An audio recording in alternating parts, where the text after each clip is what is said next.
Hello, it's Lewis from the Vevox Customer Success team here.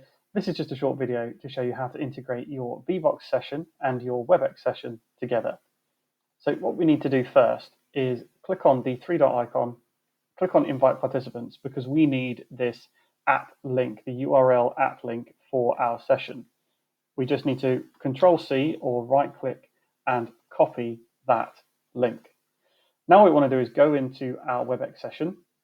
We need to click on Share and then click on Share Multimedia and paste that link in. So we've got our Vevox app link here.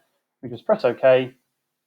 And here we have on the right-hand side, our multimedia viewer has got our Vevox session. We can go in and we can participate as normal. We can send in questions as an audience member. We can complete our surveys as an audience member as well. We can complete our polls if the host runs any polls. But importantly here, we are anonymous rather than identified in Webex.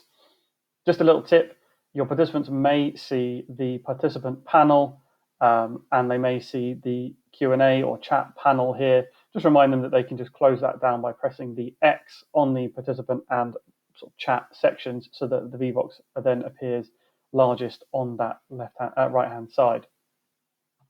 That's it for this session.